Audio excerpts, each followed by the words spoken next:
Hello. Hey. Because again, I'm staying with you. We have to come up with new bits because I tell you all my jokes in real time now. I know your material's getting stale. Yeah, it's getting tired. Your cat did fuck me up, but you saw that happen. So. Yeah, that was gruesome. She's usually not that bad. I mean, she doesn't know me. Violence-wise, she's that bad behavior-wise, but she's kind of a butt. Yeah, she's terrible. All right, so today we're gonna read your horoscope. Okay, I'm ready. What's gonna happen to me? All right, let's find out. So Grady's an Aries. Aries are supposed to be very aggressive. Yeah. Very warlike. Hooah. So yeah, obviously it's not accurate. Yeah, it's not me at all. Yeah, we tried to figure it out. I think your rising sign was like something chill, so maybe it kind of balanced it out. Okay, but we're just looking at a daily horoscope. Greasing, Astro style, I think it's like, I don't know, I consider it like a white woman magazine kind of thing, like, oh, I'm looking it up in Elle magazine or something. Okay. It's fun and flirty. And yours is especially flirty because it says, you are simply irresistible today thanks to the sultry Scorpio moon. Wow, that Scorpio moon really gets people going. It's your call, Aries, but feel free to use your charms and to draw someone closer. Be it for romance or otherwise, you may become intent on deepening this involvement. Just be smart about it. Don't be a slut, that's what they're saying. Yeah, well, yeah, don't be destructive to yourself or others, okay. I guess, yeah. How much do you really know about this person's history and credibility? Your wife's going to come home. We're going to find out some stuff. Yeah, I guess so. Secret family. That's my bet. The pursuit may be exhilarating, but once you've got your catch, it won't be much fun if you're stuck with someone you can't trust. Ooh. Ouch. Okay, well, at least I don't have to really worry about doing that. Yeah, you're already caught. Yeah. Do I need to, leave you two alone when she gets home? We have to have a discussion, yeah. Yeah. I don't want to be there for that. All right. What are we learning about today? We're learning about your horoscope next. Oh, yeah. First of all. Jeez. I just put away the computer. Well, I had already read mine this morning because I'm a good little nerd. You can give us a summary if you want. Yeah, mine was basically chill out. So don't sweat the small stuff. You could get nitpicky today. In fact, adding too many bells and whistles could end up being overkill. So the other day it told you to shut up. And now it's telling you... chill the fuck out? Chill out, yeah. Dude, yeah, because both of my horoscope sources, both CoStar and Astro Style, were like, no, just listen, don't talk. Yeah. That was Friday or something. Okay. But yeah, now I need to calm down. I guess I'm just a mess. Histrionic, according to them. Yeah. Okay, Now we can move on.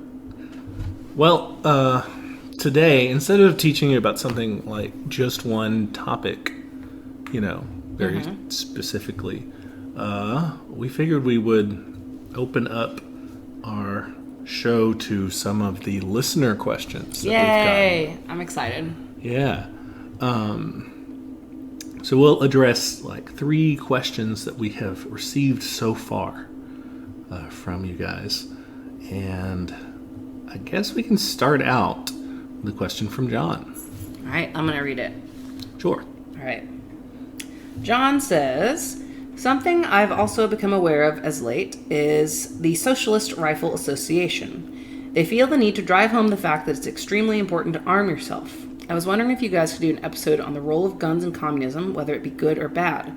I know Marx mentioned that it's important for the revolution to arm the proletariat against their oppressors, so I figured guns may play a larger role in communism than I previously thought. I thought this was an interesting question. Yeah, for sure. What do you already think about? I'm scared of guns. Okay. One time our, step-grandfather just whipped out a pistol, and it was in his, do you remember this? It was in his recliner. Whoa, no, I guess not. It was so funny. He was just I always have a gun. And just pulled out a gun. Wow, that's like a cartoon. Yeah, it was, I wasn't even that young. I was just scared of guns. I've always been scared of guns. Guns can be scary, I guess. I don't have a lot of practice with guns. I barely shot guns in my life. You went pigeon hunting or something, right? Or why did I think that? Never. Hunting. I don't know what type of hunting that is. I mean, I've been quote unquote deer hunting, but it was just lugging a rifle through the woods. That sounds awful. You know? I've never shot a gun. I'm kind of okay. I mean, this is gonna make me sound like a dweeb. I'm a little bit proud of it. Like, yeah, it does make you sound like a liberal. yeah, I know. But I'm just not interested, man. I'm so paranoid that something's gonna go wrong. Yeah. And I'm just like, why? I mean, like, I would really love to not ever kill anybody. That'd be great. I think most people hopefully do feel that way. Yeah, I hope so. At most, they feel morbidly curious, like, how bad would that be? Or nasty. whatever. But hopefully, most people don't. All right, so personal opinions aside, let's take a look at John's question here. One thing I did already know about was what he mentioned about Marx. Marx's quote from a speech he gave to the Communist League. Those are the guys he wrote the Communist Manifesto for. He said, "Under no pretext should arms and ammunition be surrendered. Any attempt to disarm the workers must be frustrated by force if necessary." Okay. So Obama can't take your guns. Right. Beto can't. Remember he said he was going to do that? Beto said he was going to take, he was going to take our fucking guns, Can you right? imagine Beto doing anything with force? He can climb up on a table pretty forcefully. Yeah, from his punk band. So the context of that is that Marx is talking about, he's talking about Obama and Beto coming to take your guns. He's talking about liberal democracies trying to take the guns from the workers. And he was basically saying, you know how Marx, we've talked about how he said, work with anybody. Yeah. You know, he was saying he was saying early on, you're going to have to fight the reactionaries and you're going to have to team up with the liberals to do it, you know, to get rid of those guys and to get rid of all the absolute monarchs and then get some liberal democracy in place. But then you immediately have to turn on those guys and start doing worker stuff. Yeah. And meanwhile, the liberals are going to try to be taking your guns away so that they can be in charge and they don't have to worry about, counter coups or like left-wing coups or anything, revolution. So they're going to try to take your guns. And so he said, don't let them do that. Okay. Another point of context here is that they didn't have anything like, their militaries were just like a lot of guys with, slightly higher quality guns than normal people could have, or way bigger guns in the form of like cannons, artillery, and stuff. Yeah, no, they did not didn't have like an air force, or drones, or all this stuff. So it was kind of a different world too. And they didn't have, straight up people killing guns and stuff like that, like crazy. I mean, they did, but like not like a fucking like automatic. Oh yeah. They didn't. Guns could not do as much damage as quickly. Yeah. Back then. So I think that's important context too. Yeah, good job. Good job. I hadn't really thought of that, but so let's take a look though at. So that's a quote. That's kind of where Marx was coming from for it. I mean, it makes sense. It does, yeah, and I think it has some merits. I think there's kind of some room either way in terms of still like not liking guns, Yeah, I mean, I think it goes back to, according to the quizzes we took, we both seem to like things that require revolution. So like somebody's got to have a gun. I hope it's not me personally. I don't know how to do that, but I'll fund the people with guns, I guess. I don't know. I'll help. You'll probably just have to make the posters to recruit the workers or something, Yeah. All right, so the Socialist Rifle Association, though, what he talks about here, they're a left-wing pro-gun group. Interesting. All right. So they're like pro, gun ownership rights and stuff, pro people defending themselves and stuff. But unlike kind of like how the National Rifle Association, the NRA, does it, where they're very... nasty. They're technically like...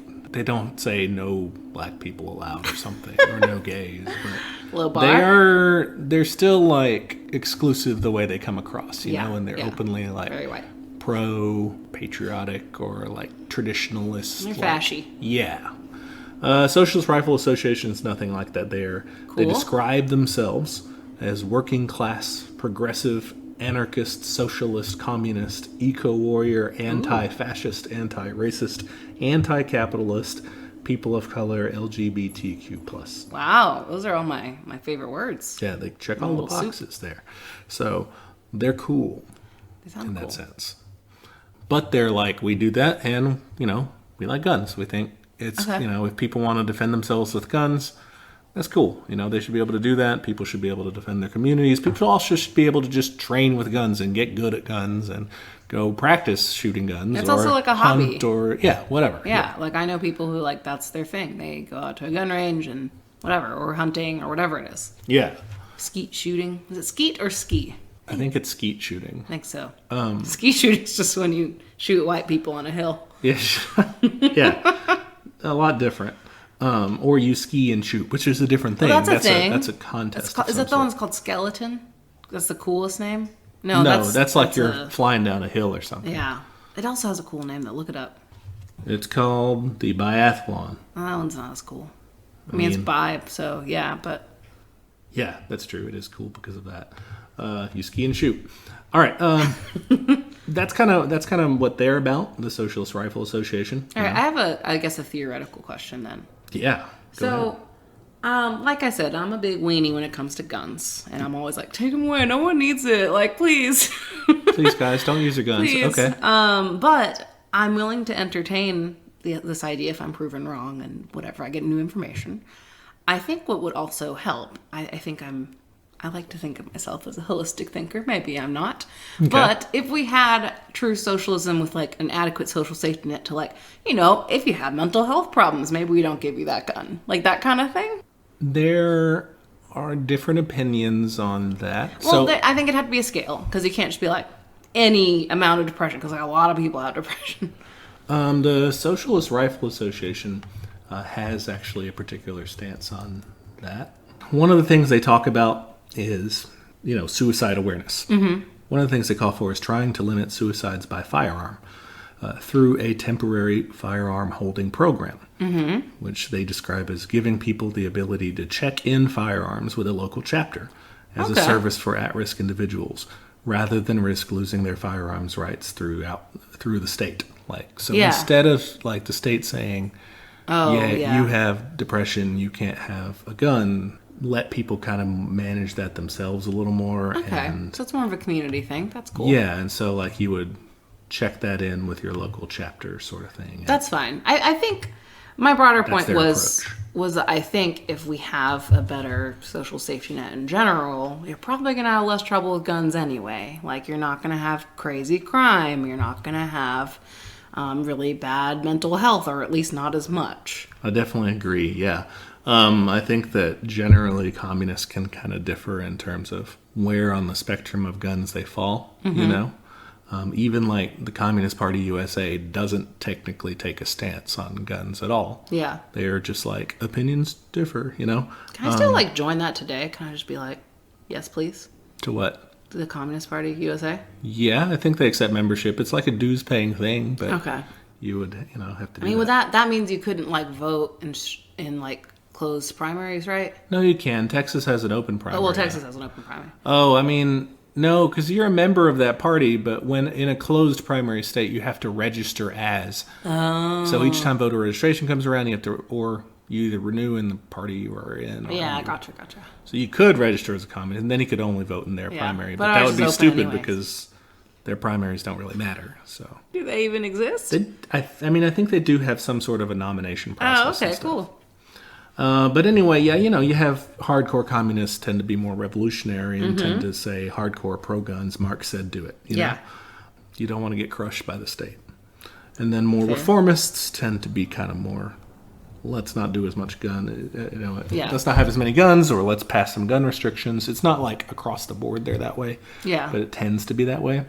Personally, I definitely agree with you that like if we address the wider societal issues, it would help a whole lot. I wouldn't feel comfortable being like, okay, guns are everywhere tomorrow. Like anyone can get a gun at any time tomorrow, because we need to address those other issues first. Yeah, and I don't think that like I'm sure that's not what they want to. No. Yeah, and I don't think there's no relationship between there being a ton of guns in the United States and our levels of gun violence. But like you said, our economic factors definitely play a factor into how depressed people are and how many mental disorders they have. And I think that leftists should, definitely fight for that, as one of the things. Yeah. It's a whole package. Yeah.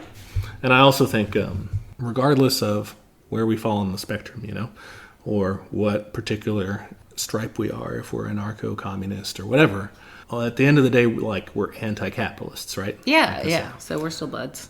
Yeah, we're still buds regardless of this particular issue. But we shouldn't really just be looking at changing our society's laws, although we should do that in the time being. We shouldn't just be focused on let's change the gun laws or let's change these other laws.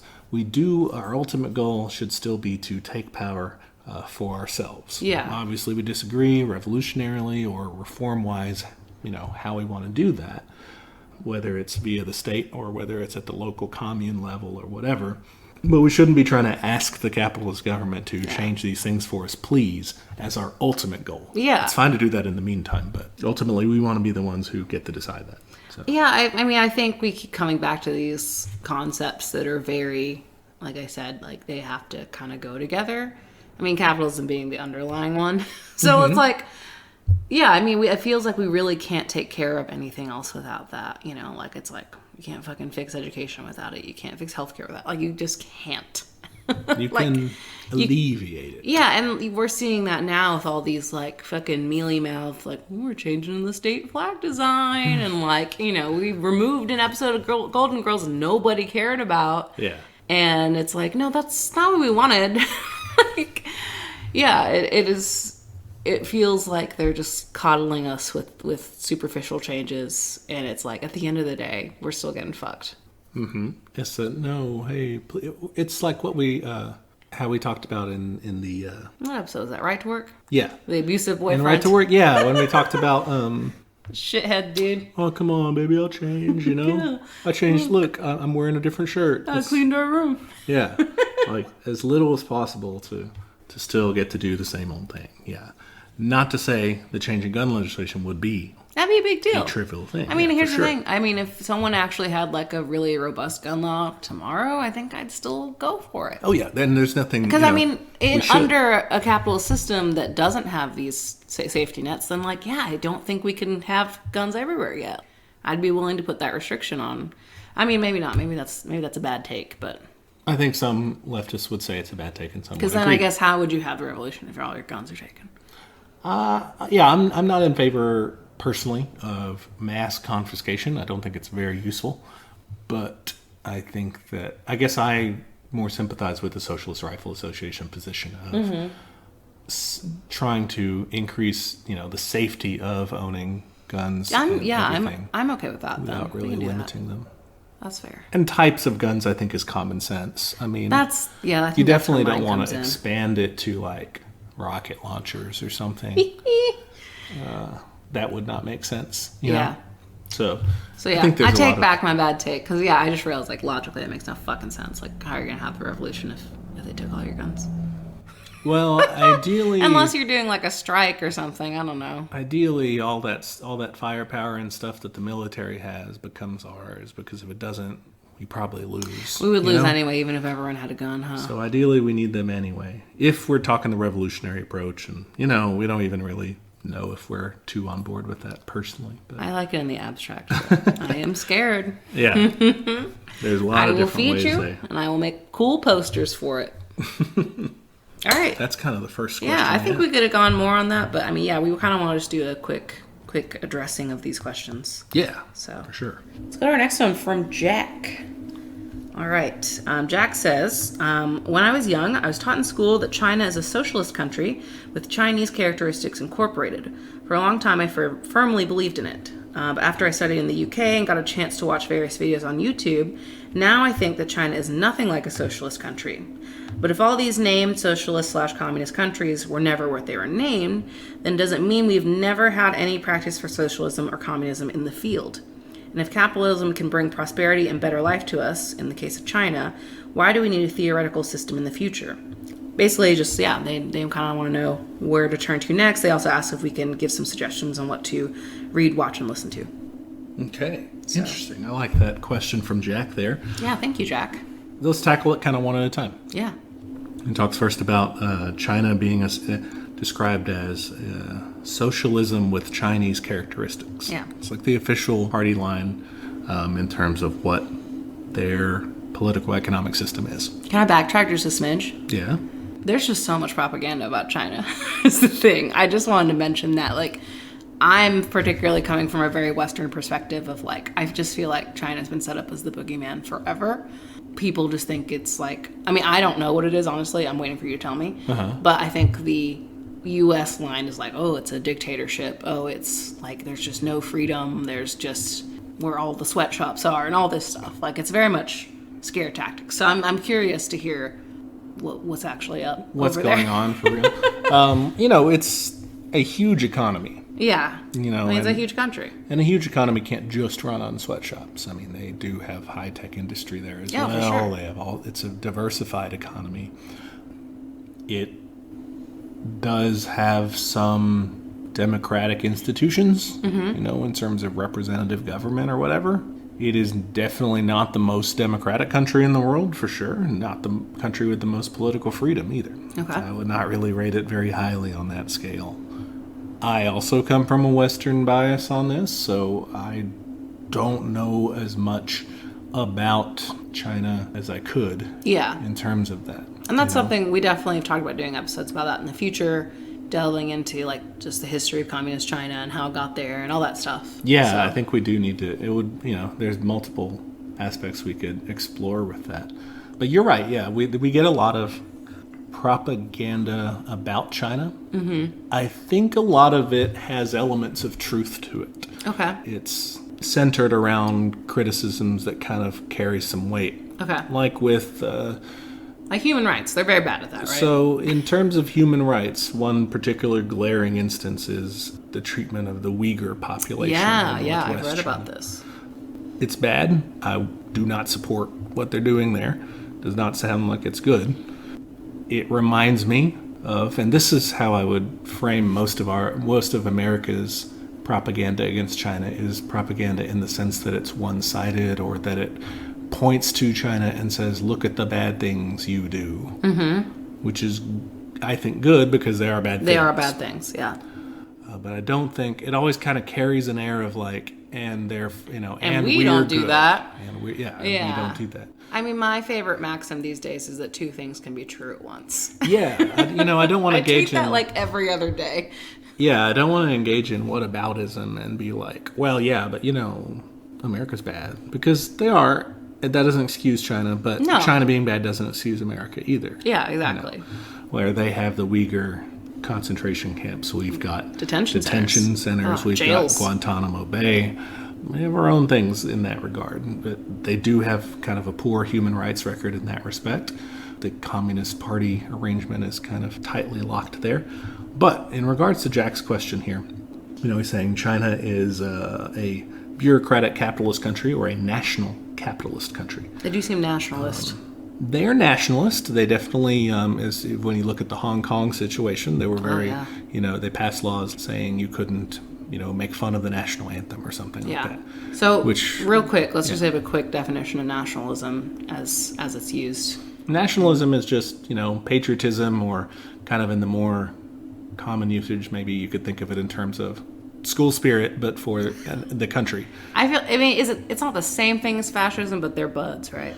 Nationalism is not necessarily... I guess you could be nationalist and be something else. Fascists are nationalists. Yeah. Nationalists don't always go to... Yeah. Nationalists don't always go all the way out to fascists. Okay. But what he means by this is the idea of state capitalist, whereas the state takes the primary role in running an otherwise capitalist country. Okay. So in China, they have a lot of state-owned enterprises.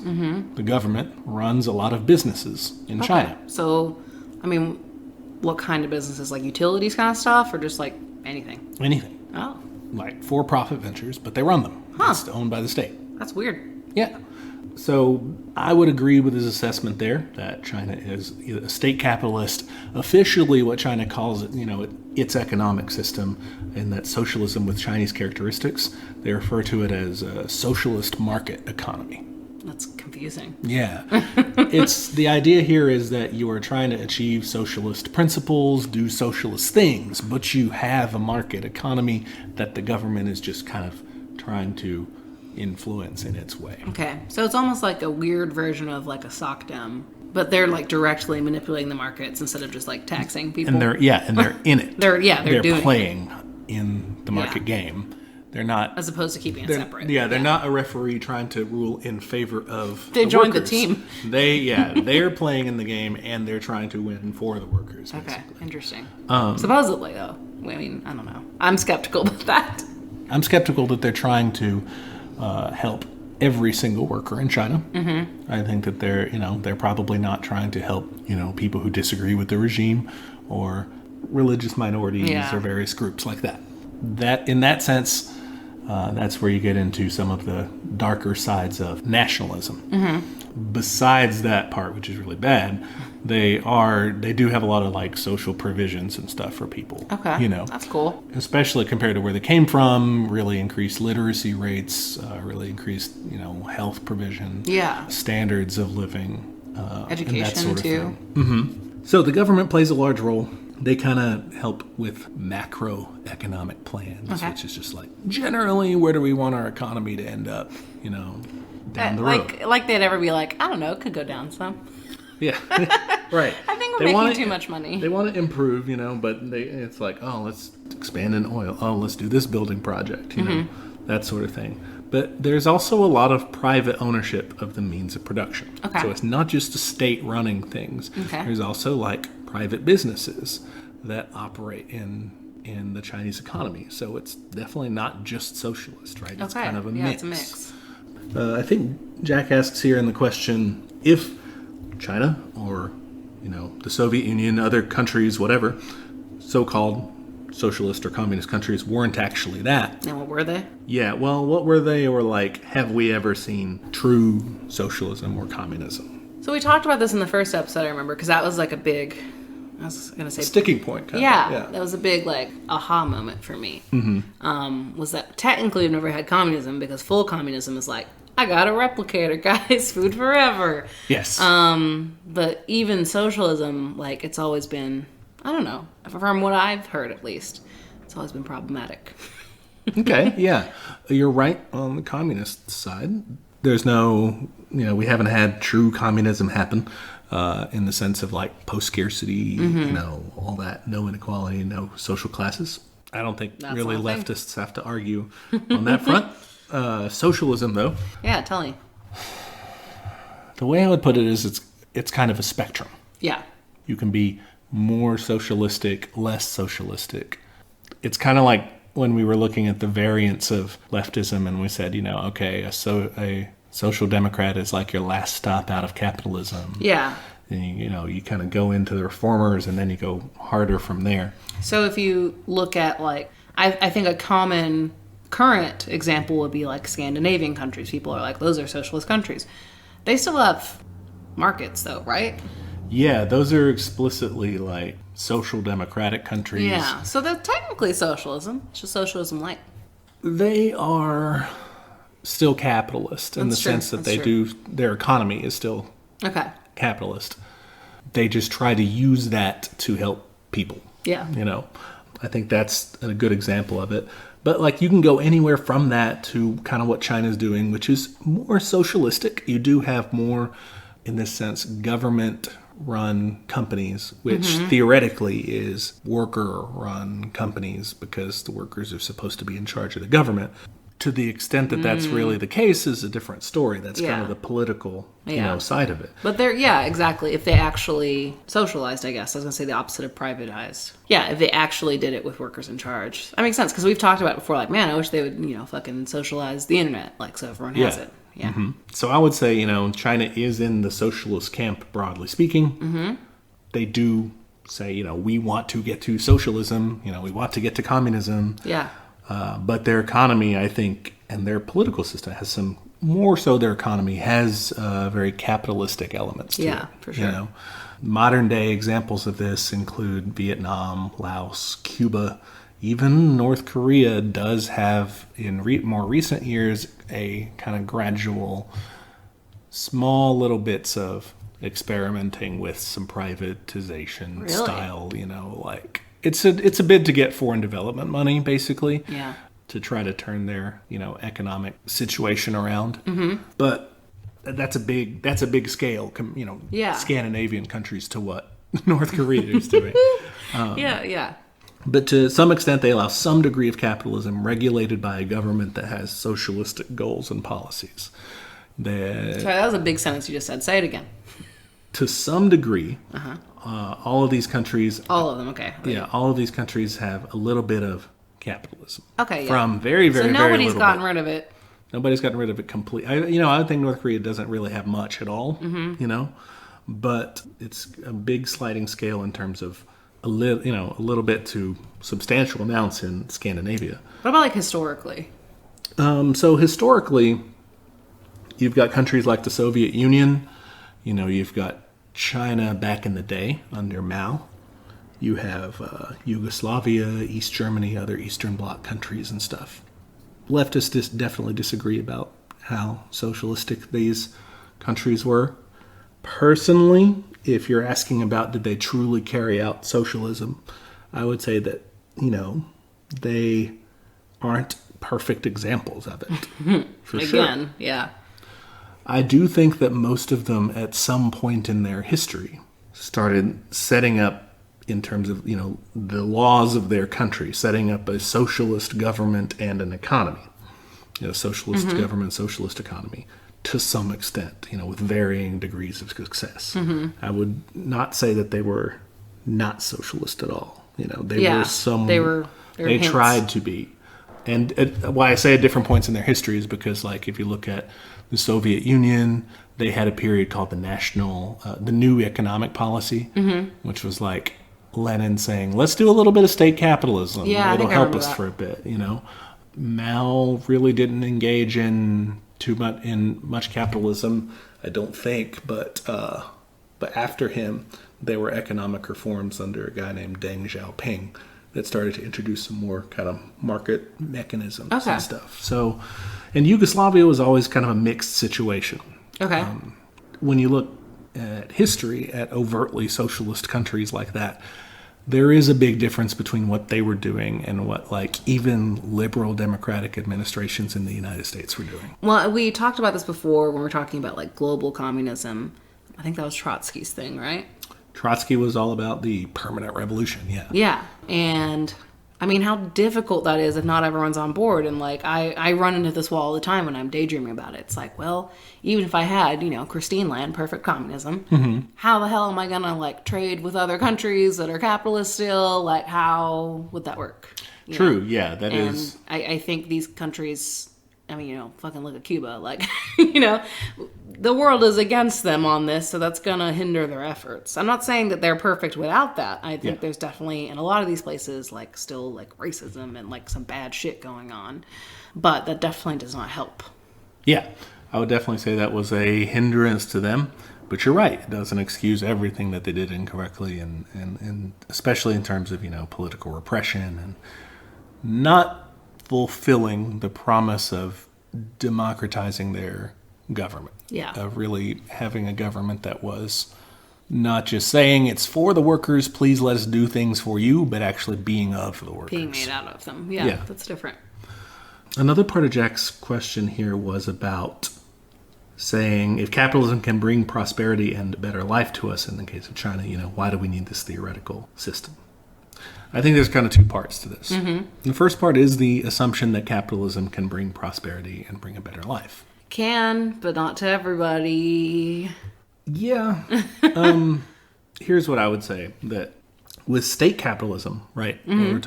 That's what he's asking about, really, not just pure unfettered capitalism. Everyone knows that one's not good. Yeah, that one's bad. But if you're doing like the Scandinavian countries or China or whatever, a mixed economy, right, with some help to people, what you're doing, you're harnessing capitalism. Yeah. Right? You're taking capitalism and You're saying I'm going to use the profits to help people. Yeah, it's going to do what it does well. It's going to make those profits build wealth, and we're going to use that to help alleviate the problems that capitalism creates. That's true, yeah, because if you actually had a worker-run workplace, you'd be able to afford things. Like, it would be fine. Like, you wouldn't have to pay out the ass for crazy pharmaceutical places because, like, they would also be worker-run, and hopefully those people wouldn't be mustache-twirling evil people. Well, what if the government runs the pharmaceutical companies and they make all the things and they sell them for a profit to the asshole capitalist countries, but they, give them free to you because you're good and in the country. I mean, hooray for me for being born in the right country, I guess. Like, Yeah. I feel bad about those other people. Well, they should, overthrow their government and become... Yeah, you're right that it's kind of it doesn't do enough, right?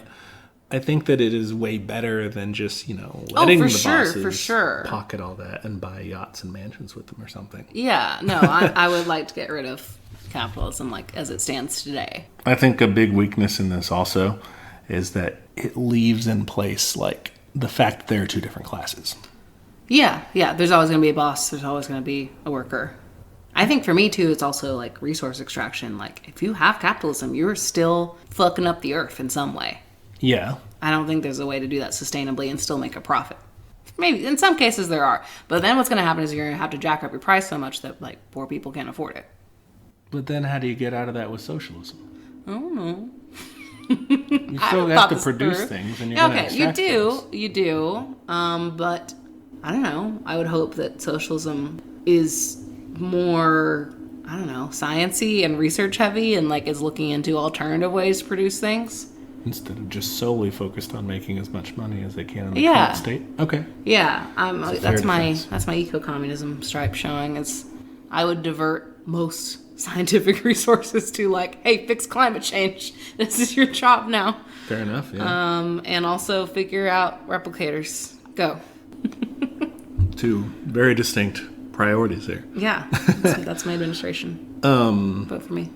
One of the other kind of negative aspects to, like, a mixed, why do you need the theoretical system in the future, is because if you just leave those class antagonisms in place, you leave it to where there is a capitalist class, you're just kind of like taxing them a lot and using that to help the people, is that they're always going to be fighting for their self-interest, which is to keep as much of their profits as possible. Yeah.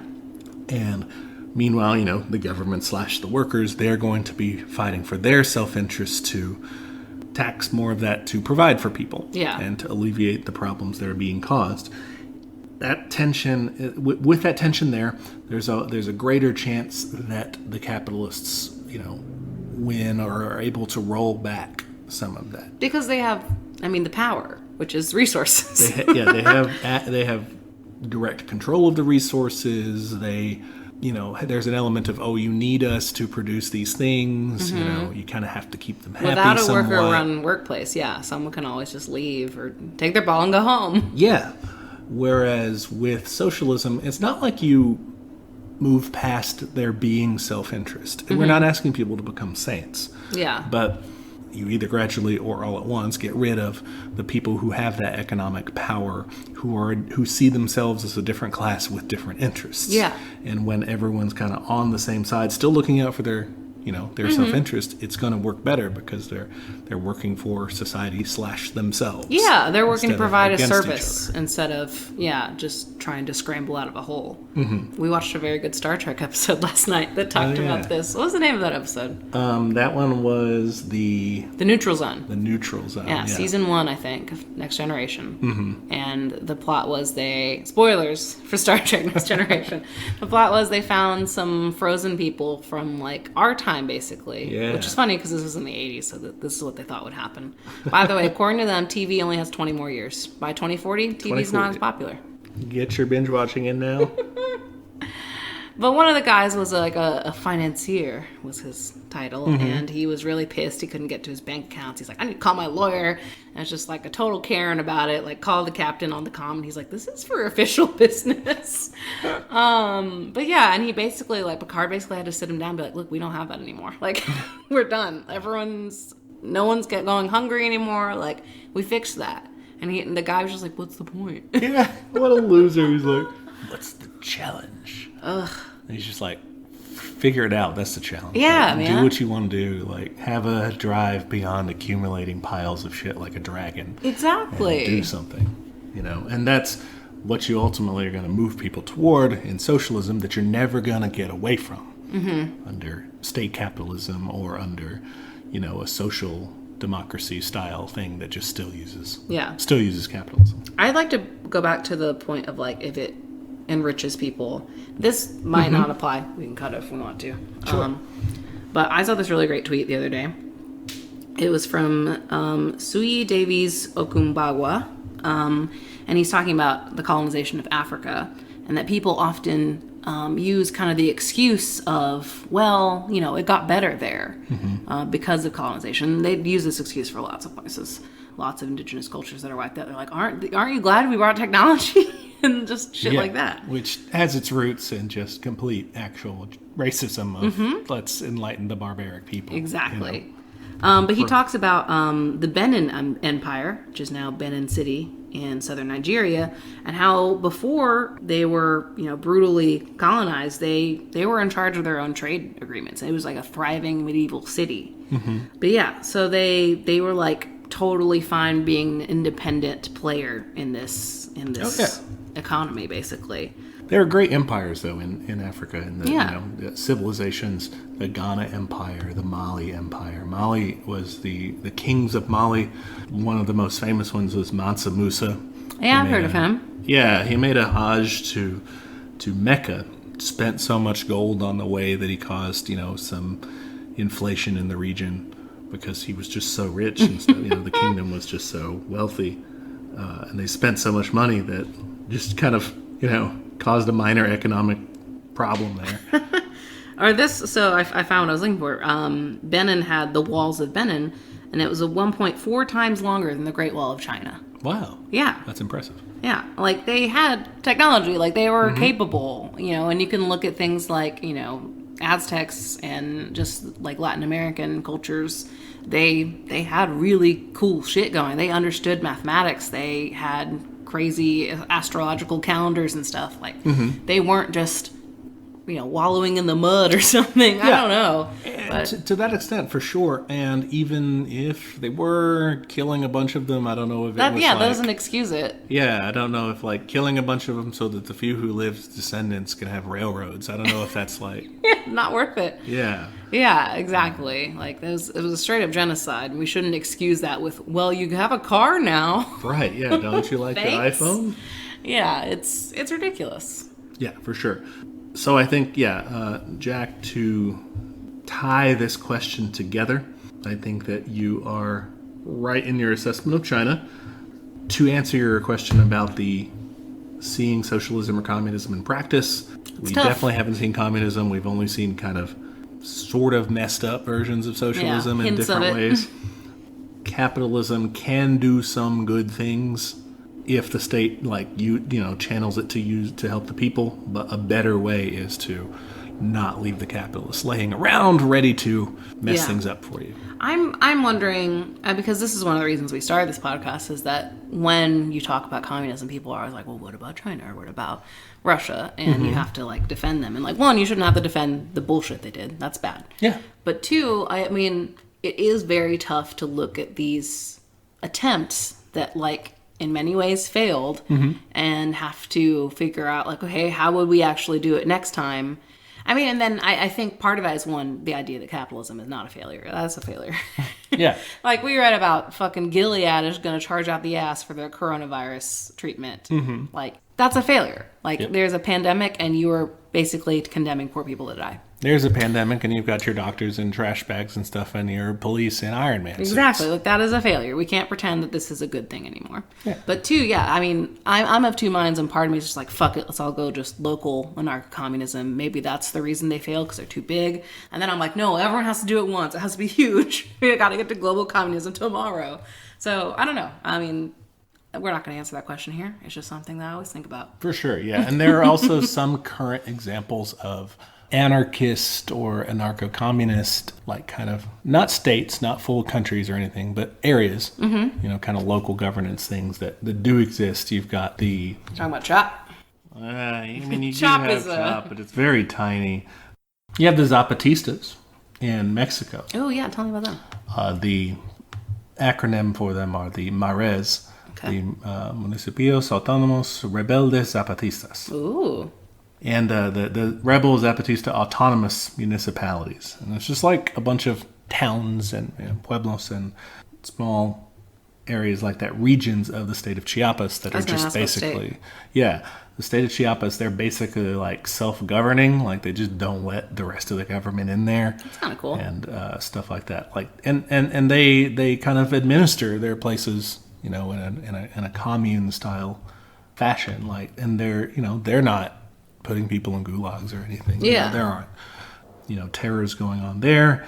There's Rojava in Syria, like northern Syria or something, but they're constantly at war because everybody's, trying to mess them up. So you can't really use them as a very good template. But it's not hopeless, I guess, is what we want to say. Like there are some small examples. Very small scale. And beyond that, there are very short-lived historical examples, like the Paris Commune or the Spanish anarchists in the Civil War. I'm just like just writing down episodes right here.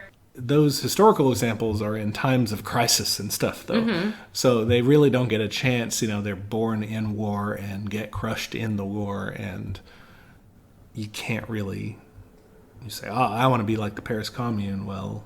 It's not going to last long. Yeah, that was... that's interesting, though, that, like, in times of great need, that's what happens. And I'm like, man, we got some great need right now. That we did. And I think that's part of what spawned, Chaz and then CHOP was that. Was just a desperate need. People needed to do that. Maybe as the climate crisis gets even worse, we'll realize, like, no, shit, we got to, like, fucking work together, guys. Like, this is what we got to do. Yeah, for sure. Not saying I want that to get worse, but it will. Do you have any recommendations for things that could, because I know Jack in the last part of his question asks things he should read, watch, listen to, just sources on history. I mean, definitely listen to us. We're like the best. He's already doing that. I know. Good job, Jack. A couple of podcasts that come to mind in terms of this. One is a show called Moderate Rebels. Okay. And they look mostly at foreign policy. Okay. So they look at, their most recent episode, as of recording time anyways, is linking U.S. imperialism and police violence. That's cool. I mean, not cool. Those are linked, but yeah. How a killer cop got their start at a dictator training military base. Oof. And one talks about Bolsonaro and the far right movement in Brazil. So they do a lot of foreign policy. That sounds good. Which I think can be useful. If you're interested in like theory, communist theory, there's a show called Swampside Chats. Okay. And they do a lot of readings of things. Another big history one is something called Rev Left Radio. And for instance, they have one on the Palestinian liberation struggle, the Haitian Revolution. They have done episodes on the Chinese Revolution as well, different aspects of it. Maoism in the Philippines also. Those are a few off the top of my head in terms of podcasts. I think there's a reason I reference our first episode in every episode is that learning about Marx was like really helpful for me. It was such a useful framework, and it's very good at just breaking down the history of capitalism versus, a potential history of socialism and communism. Like I said, my mind got blown several times reading that. There's two more things in that vein that I want to talk about. One is Lenin's Imperialism, the highest stage of capitalism. It has a lot to do with global politics and how basically it takes Marx's quote about capital eventually having to chase all over, capitalists chasing resources all over the world and getting into conflict with each other, and kind of develops that and says, eventually the exploitation is exported all around the world. And you start to see, it kind of ends up talking about what the emergence of the global south and things like that. Yeah. There is another important thinker in terms of analyzing the question of state capitalism, or kind of criticizing more state-oriented versions of socialism, is Emma Goldman. Oh, yeah, you've told me about her. Emma Goldman was really cool. She was an anarchist. Hell yeah. She, initially was kind of supportive of the Russian Revolution, and then came to criticize it and, called it, state capitalist, despotic, saying it really kind of betrayed what it was about. So if you're interested in maybe how that might apply to other socialist endeavors, that would be a good person to check out. Cool. I haven't done a ton of long readings on her, but Angela Davis is always a really good resource, especially when it comes to obviously prison abolition, but just anti-capitalist work in general. Yeah. She's been saying the same stuff for a long time, and I feel silly having not known about her sooner, but everything I've read about her seems like she's super badass. Awesome. Yeah. But yeah, we will, we try to list sources, but we can try to get a little better about that in the show notes. And we can list these out in the show notes as well. But yeah, we're going to keep doing book clubs and movie club stuff too. So definitely tune in for those. Yeah. But thank you for writing in. For sure. I don't think I thanked John, so also thanks, John. All right. Our last question comes from Kayla. The email starts with lots of compliments, as all of these do, and I soak them up and put them under my pillow. I just sprinkle them all over my face in the morning for a refreshing mist. But she writes, as a hopefully future librarian, my question is, how would publicly funded things like libraries, museums, parks, etc. would function? Like, how would they be funded? That's a good question. And I think like a lot of these, we kind of have to take it in two streams. Sure. One is the obvious stream of, once you're in Utopia, baby, it's all taken care of. Oh, yeah. Library on every street corner. Mm-hmm. Library like in a link in your brain, You gotta explain what that is. Only I know what that is in our D&D group. It's just a computer brain interface. I think there's something like it on an Amazon original show now. Oh. But it's just, imagine you had access to like the internet, computer, everything, but in your brain all the time. Yeah. Just... Yeah, I mean, you could. I could print any book anytime. Yeah, a crazy 3D printer replicator, and it'd be fully compostable, recyclable, everything. Yeah, it wouldn't be compostable. That's like food. You could eat it, I guess. I read. Oh, I want to look up the story because it's good. What's the name? I read this very good short story by Charlie Jane Anders. She's a really good sci-fi writer. But she wrote about, basically there was a food shortage in this town. This was a sci-fi thing, obviously, but and people realized they could just eat their walls. So they started doing that. Yeah. Because everything was made out of like compostable stuff, and it was fine. Interesting. So yeah, I mean, maybe they will be. Maybe I can just snack on a book. There we go. So yeah, in Utopia it'll all be covered, but what we want to, like you said, the two streams we want to look at is how would they be funded under socialism, basically. Even depending on your tendency, if that's like national level or if it's like local commune level. Yeah. How would it happen? Yeah. Is what we're looking at. And then even like reform shit. Sure. And reform shit, we should just fund libraries more. Well, like, okay, let's not get to that one yet. Okay, yeah. Under, a socialist situation, what would we want to do? You definitely want to fund them. Yeah, I want a lot of libraries. I think it would be basically people would kind of democratically decide that and fund them to a much greater extent than they're funded now, because instead of the capitalists getting to take a huge cut of the profits and stuff to go build a menagerie in their mansion, you can just use that money to fund these things. Yeah. Two things that I'm always on the lookout with libraries. I used to volunteer in a library. Did you know that? Yes, I remember that. Yeah. Okay. And also, I definitely took the library class in high school because it was chill. Yeah. You just got to hang out. Mm-hmm. But no, my big things that I always want to keep an eye on with libraries is, one, is accessibility. We were talking about the library in our hometown, which is like kind of downtown. At first, I was like, wouldn't it be better if it was like in a more trafficked area, but I was thinking trafficked area by car, whereas you want it to be really accessible to foot traffic. Yeah. Which there isn't a lot of in our town, but yeah, still. Still, yeah, for sure. That would be, I'm trying to think, because like libraries are already kind of public institutions as it stands. I guess under socialism, you have a government that is more responsive to people, like it's more democratized. You don't have to be rich to be in government. Like you don't have to have enough money to run because that's not you don't have to do that. Or just enough money to survive because you don't get paid much. Yeah.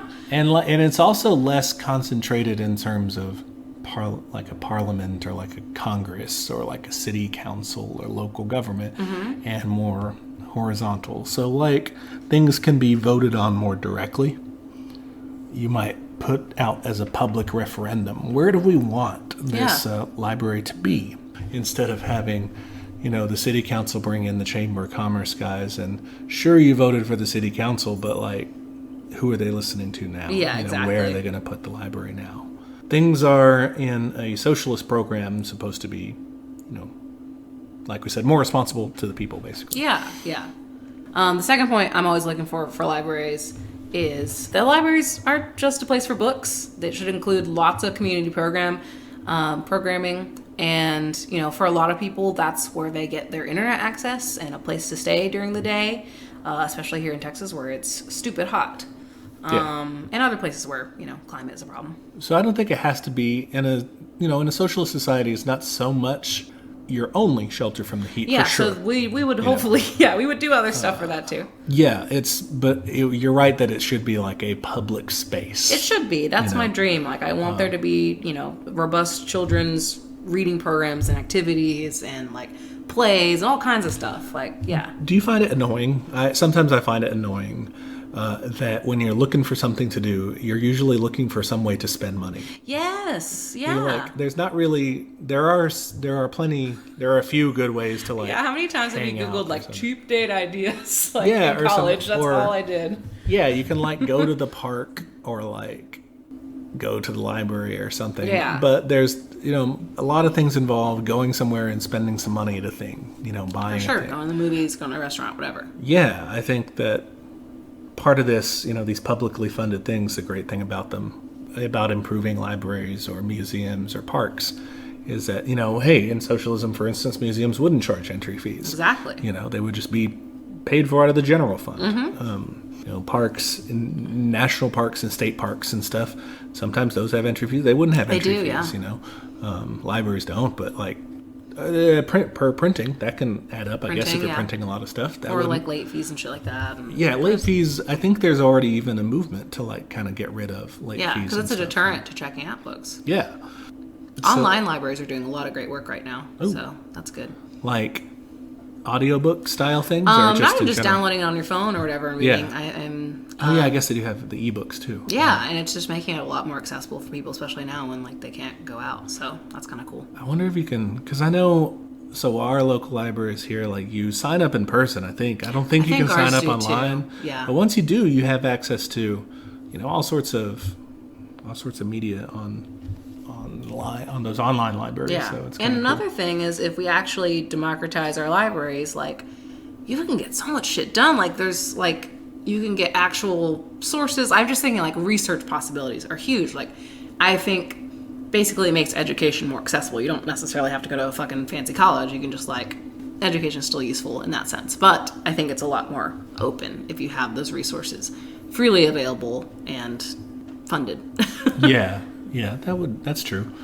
I think the question also included museums and parks. I don't know if we read that part, but she also asked about museums and parks, other public works, basically. Mm-hmm. But yeah, I think the same thing applies. Generally, we want them to be funded more, but it'll be more of a democratic process of like, okay, where are we going to put this, and like, how can we make sure that everyone's benefiting from this? Museums, I think, especially have a big elitism problem. I think so too. Yeah, because so the gallery wings or whatever of them are privately funded, right? They have somebody's name on there, and it's their collection, and it travels from place to place, based on whatever deal they've signed or whatever charities they want to be seen giving to. So yeah, with museums, you would have more fewer people would get obscene enough amount of money to where they could like hoard priceless art in their house. Yeah, in their man, mansion or that something, sucks. You know, Yeah, that would be in museums. My feeling of one of the things that I think could be better if they're democratized and, you know, I guess socialized, you know, is you would not go through the art exhibits and be like, whoa, the European masters. Oh, this. yes. And then be like, well, here's the world art. Look at it. Here's Weird, a huh? corner of Asia or whatever. American and Asia's art. all lumped together. Yeah. Don't even worry about it. One of the things I get very angry about is imperialism in art and colonialism, which you kind of touched on. I'm like, yeah, we definitely overvalue Western art. If you've ever taken an art history course, it is 90% European. There are like 3 chapters on like Asia and like 1 on Africa. It's horrible. Oof. But I was thinking more directly in terms of who has the art. We get to talk about the Elgin marbles, which were straight up jacked off of the Parthenon, and are still in Britain. And they do not want to give them back. Every now and then Greece is like, hey, can we have those back? And they're like, no, we can't. Like, your country's not stable enough. And they're just going to lose them, is what they're saying? Basically, yeah, they're just going to keep them forever. Same thing with a lot of Iraqi artwork, which is, you know, obviously cradle of civilization stuff. A lot of our earliest artwork is from the Iraqi area, and no one wants to give it back. It's the same argument. You guys might break it. Basically, like your countries do too much war, and I guess in Greece's case, like I don't know why they do that. It's not that the British drew those lines terribly or anything. No. Yeah, for some reason, you guys just are like constantly poor and in war. I don't know who did that to you. Was it me? Yeah, but no, there's a huge problem with that. Like, I mean, that's day one. Everybody give back your stolen ass art. So there's a lot of it. I agree. Yeah, for sure. That's an instance where you would really want some worldwide communism, some worldwide socialism. Because they'd just be like, nah, that's mine. Well, no, I mean, if you give it, it's great. You should give it back, right? If America gives back all its stolen art, though, and the other countries aren't.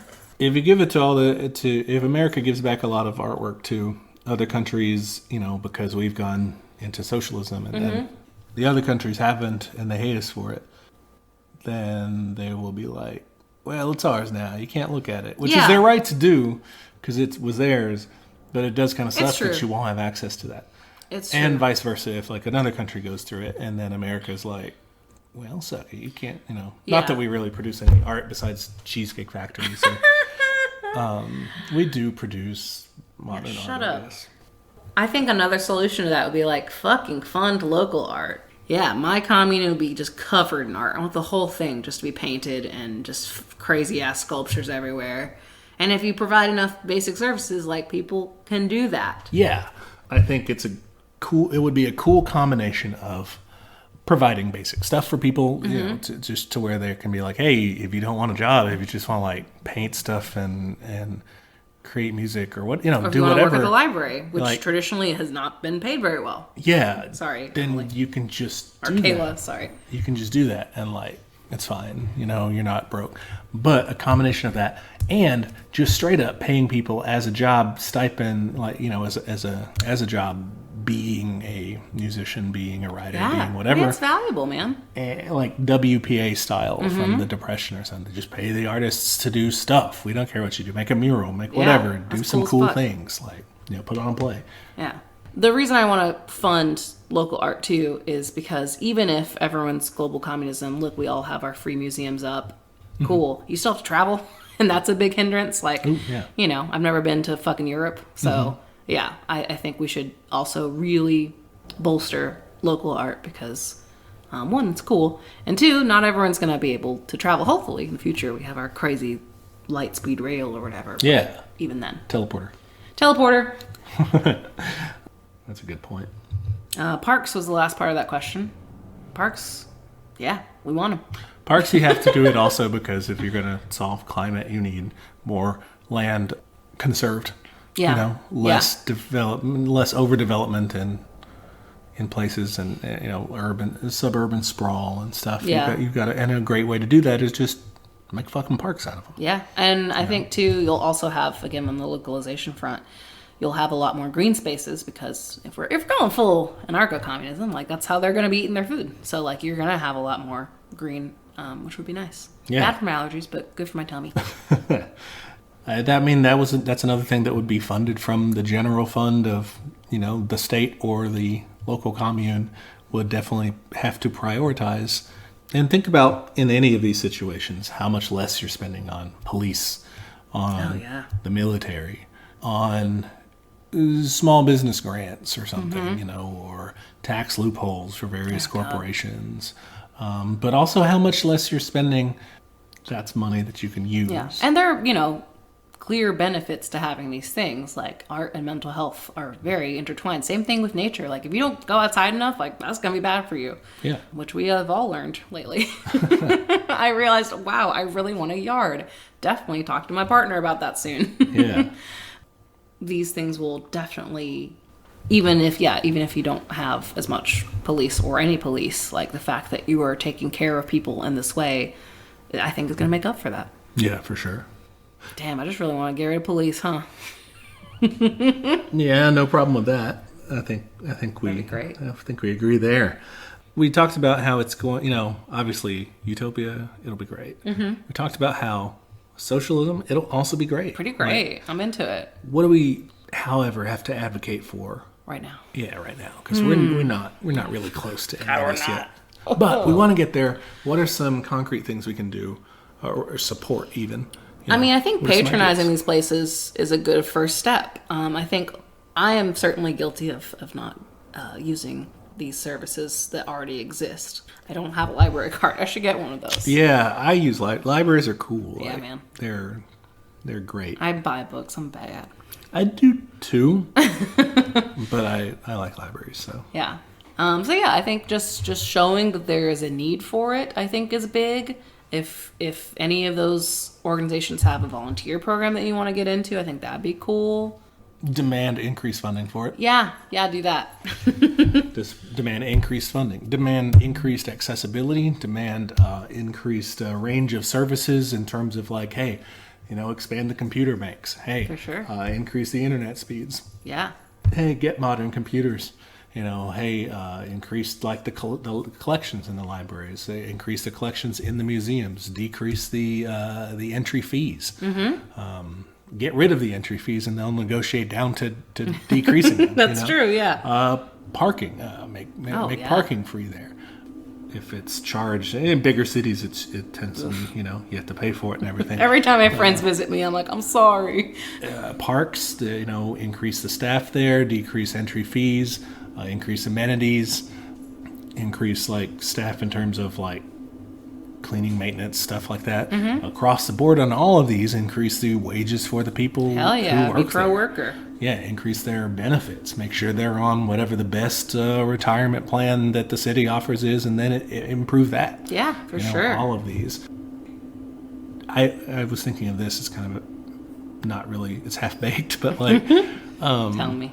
Increase the ties between these public resources, right? You're wanting to build them up. Increase the ties between them and your educational system. Oh, for sure. Like partnerships and stuff to where they, you have regular field trips and stuff to these things. I think that'd be great. I think that, again, will show that very clear connection between these as institutions and like actual public services that are providing concrete good to kids and that people and other people. And that people remember and think fondly of, and then form memories of, and want to look after as they go on. For sure. Stewardship. Yeah. Then I think beyond that, you should try to democratize the funding process for all this. Yeah, because I feel like just so much of academia is just all old white people. Well, think about it though. The library and the museum and the museum gets a lot of private funding, maybe for its collections, but publicly in terms of its like building and rent and stuff.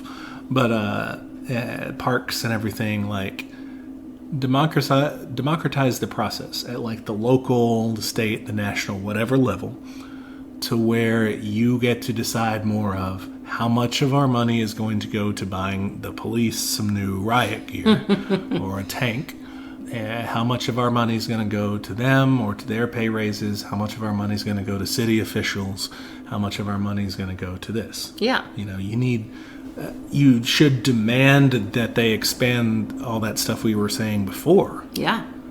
But you should also demand like a place to a decision making, the right to help make decisions as far as the money for it. Yeah. Man, city budgets, those graphs have been bonkers. Yeah. Oh. All right. Well, hopefully that helped, Kayla. All right. You want to move to the organization corner? I do. What are we talking about today? What are we organizing? We got Legos. We got wooden blocks.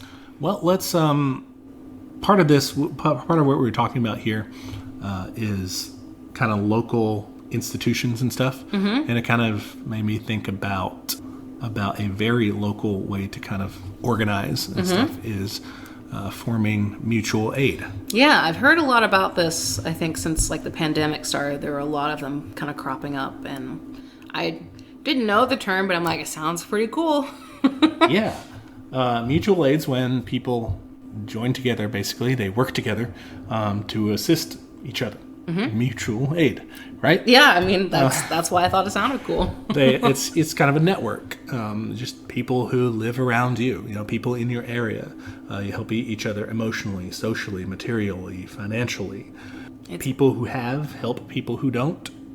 And the roles may one day be reversed. I mean, I think that's the reason it sounds great to me is because I am a little anarcho-communist. So yeah, that's what that is. It's small scale. It doesn't really change the economy, right? So it's voluntary and it's outside of what you're really doing to make a living. But we know that economy produces such unequal outcomes. Yeah. So what you're doing is trying to alleviate those outcomes directly.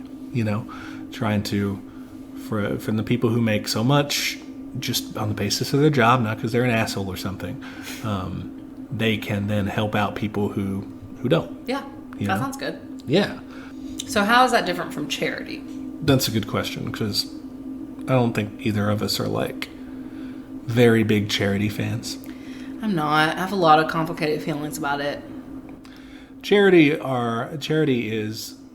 can have a lot of good impacts, but ultimately what you're looking at are scraps from the table. Yeah, this rich person had enough, either they wanted a tax break or they had enough small smidgen of goodness in them that they're like, oh, I'll give to you. And so they can even sometimes be, real choice pieces of meat from the table. But the point is who is, who's controlling the table? Who's controlling it? It's like it? these conversations about, there's a lot of conversation right now about hiring more diverse voices, more black people and more indigenous people. They're saying, well, we need more black voices at the table. And it's like, you shouldn't be the one inviting people to the table. The fact that you own and control the table is the problem. Yes.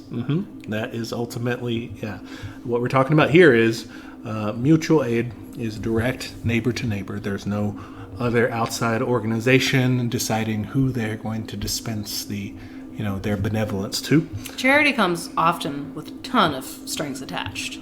The big example, easiest one, is religious charities. You gotta be on board with that, to receive that funding. And that's not cool to me, Even, Planned Parenthood, they're always getting fucking shot at, basically, either by literal crazy people or by people trying to defund them. So, yeah, there's just always a lot of... there's a lot of bureaucracy involved. If it's a big enough organization, you're going to have to pay all these admins to do all this, blah, blah, blah. Takes up a lot of money, takes up a lot of time. Just takes up too much energy, in my opinion. 2, you have to keep your benefactors happy. That's entire people's jobs. Oh, yeah. Like, I know someone, that is their fucking job. It's just to woo old rich people. Yeah. And...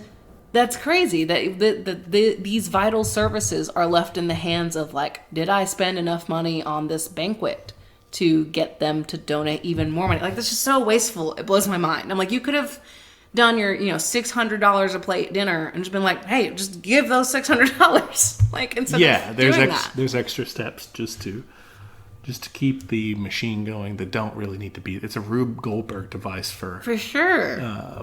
And another thing I like about mutual aid is that it's more empowering. You're not if you're the one doing the helping, you're doing that in the sense, that it's fine for now, and then maybe if something happens to me, someone will help me, Yeah. And you're not relying, you're not begging, you're not dependent on that $600 dinner. Yeah. The generosity of the people who put you there in the first place, Honestly, yeah. That I get very frustrated when people are like, "Oh, the CEO donated like half of his profits." I'm like, that means he had too many profits. Yes. Like, the fact of the matter is that guy's not he's not a fucking monk. He's not like, I eat bread and water every day. And he's not like working And that he's much also harder not- than the other people. Yeah, like if you actually paid your employees fairly, like, yeah, we wouldn't fucking need to do that. Mm-hmm. So I love the concept of this. Yeah. And I think it's good. I think Yeah. leftists should look into ways to get involved with this. Yeah, that was my next question. This sounds cool. I want to do it. How do I do that? All right, how do you do it? One way is to go to mutualaidhub.org. Okay. All right, it's called the Mutual Aid Hub. It's run by an organization called Town Hall Project. Okay. Town Hall Project, they do, they're kind of a nonprofit. Their big thing was to tell people where and when elected representatives are holding public events, so they can go talk to them or send in messages or whatever, You can follow them at Town Hall Project. But the Mutual Aid Hub, basically, you look up, it's an interactive map. And you look up where the mutual aid organizations are. It's got all the links and everything. Basically, if you're anywhere in the United States besides the Dakotas. Oh, sorry, Dakotas. Yeah, and if you're a listener from the Dakotas, start one of these up. Yeah. I'm sure you can do it. I've never started one up, so I don't know how hard it is. But I like how we're just like, yeah, just do it. Just do it. Get out there, see what you can do. But the ones that already exist, you can kind of link up with those guys. It's got a website thing. I checked out a couple of the ones close to us in the DFW area. We have North Texas Mutual Aid at NTX Mutual Aid and Aid Network Denton, which is at Aid Denton. Yay, Denton. So those are two, and either of those sites, they have kind of a sign-up thing where you're like, I need help or I want to help, and you kind of give your information to them, and this way you can kind of help out your community. Yeah. I'm very curious to see. So my company has like an employee match program, so I might try to see if they're on those, so I can double my money. That is a quick and easy tip if you want to donate stuff. Right now I have it set up to Planned Parenthood and the Bail Project, and it's just monthly. It comes out of my paycheck. I don't even notice it. And they have to pay exactly the same amount up to a certain amount. Do they have like a limit, like we won't fund, Al-Qaeda or something? They have a list you can choose from. Okay. So, Wow. but good. it's pretty extensive. I wasn't expecting to find a bail organization there, Yeah. and I totally did. So That's if kinda that is cool. a thing your company offers, fucking exploit it. Yes. Don't let that be all you do, but do it. Yeah, they probably do it for like write-off purposes or something, I'm sure. right? But It's also or for PR, yeah, to look good. But yeah, those are some ways you can get involved. We are both going to sign up for these. That'd be great. And see what we can do to help our community. Please join us in that. Like, especially now, we're coming up on probably the second wave of this stuff. Dude, yeah. Soon enough. Or the Probably when second this is half out. of the first wave or something. Yeah, We don't even know. We didn't get a second wave. We just got one big long wave. So yeah, people are going to need more help than ever. Yeah. I think at the time of recording, we're like nearly full up. We're nearly full up in the Houston ICU beds. I think is what they said. It's Breaking Bad, that's for sure. Yeah. So if you can at all, if you find yourself, as I know I do, find yourself in a easy position, and that's why it's so difficult. It was just a stupid thing to say, but like you feel kind of guilty, like we're not really like suffering. Yeah. And so this is something you can do to like help people who really are, who are really pinched. And I know it's a privileged as fuck position to be in, but yeah, it's definitely real. Guilt is a thing. Raised Catholic here, it's definitely a thing. And in the process, you are not paying anybody's salary to, organize galas. Yeah, and all kinds of bullshit. Yeah, you're not doing any of that. You're directly. Yeah. And some of these are just like food pantries. Mm-hmm. Yeah. So also I'm sure you can donate food too. Yeah, that sounds cool. We should do that. I'm excited. All right, I think that wraps it up. That's it. I hope we get some more questions in the future so we can do this again. This is kind of fun to I liked it. do little mini segments, Yeah. jump around. And definitely some of these, like especially the China question, we're going to come back to and elaborate in future episodes. Yeah, for sure. I felt like we could have done the whole thing on that. We could have for sure. Speaking of which. Yeah, so next time we are actually going to devote a whole episode to one of our questions. Yeah. This question is from Aiden. I'm not going to read the whole thing right now, just give you Sure. kind of a sneak peek. Basically, he's a filmmaker and he wants to know how collaborative arts such as filmmaking will work under communism. Awesome. I kind of want to more broadly talk about art and communism. We kind of touched on it today with museums and supporting local art. Yeah, how it would work, basically. How would my job look different under communism, both my day job and my dream job? But yeah, basically, maybe we can cover a few different types of art. Collaborative, quote-unquote fine art. I have a problem with that term. More graphic artists and comics and illustration and stuff like that. I think that'd be cool. But yeah, no, like street art, Ooh, street art, self-taught. I think there are a lot of implications. Like we talked today, once you actually fund basic needs, the world opens up. Yeah. I think it's going to be a really pretty place to be. I like that. All right, so that does it for us this week. So as usual, you can find us on social media. Instagram is at teachmecommunism. Twitter is at teachcommunism. Gmail, if you want to send us a question, we love doing these, and we'd love to keep doing listener episodes. We've also talked about just including it as a segment instead of Organization Corner some weeks. So keep sending those in at teachmecommunism@gmail.com. Those make us happy. Rate and review us on Apple Podcasts. They're full of compliments, and I'm very happy. Yeah, I read them the other day and was just like, oh, those are so People great. think you have a soothing voice. Apparently. Yeah. My voice is shit. Yeah. I'm just being an asshole. It's harsh. It's Grating. That's just fine. I don't luckily care. I'm there to soothe them though. Oh, we're now on YouTube if that's your game. Yeah, we upload all the episodes to YouTube with the art we use from the social media posts. So if that's just your platform, then do that. It's cool. I think that's it. Yeah, that's it. Thanks for being a great student as always. Hey, thanks. Thank you, listeners, for the questions again. Yeah. Thanks to John and Jack. So yeah, catch us next week on another episode of Teach Me Communism, where the class struggle is always in session. I'm going to go make you dinner. Thanks. You're going to help me. This is some mutual aid. Yeah, we're going to mutual aid each other dinner. Bye, y'all.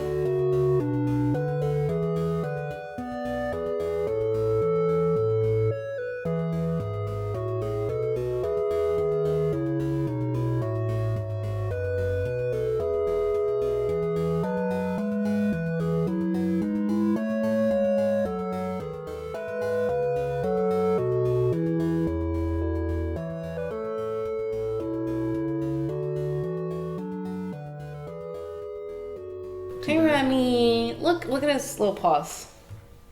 Oh, that's polite. Look, imagine him holding tiny playing cards. Let's see. I've got. Go ahead. Oh, no, he's holding dominoes. Oh, yeah, that's a dominoes hold. Do you have oh, shit, I don't know anything about dominoes. This should be a blooper at the very end. Shit, I don't know anything about dominoes. After the music. Dad's listening. He's like, no. I taught you 6 times how to play dominoes. I always don't pay attention. It gets boring.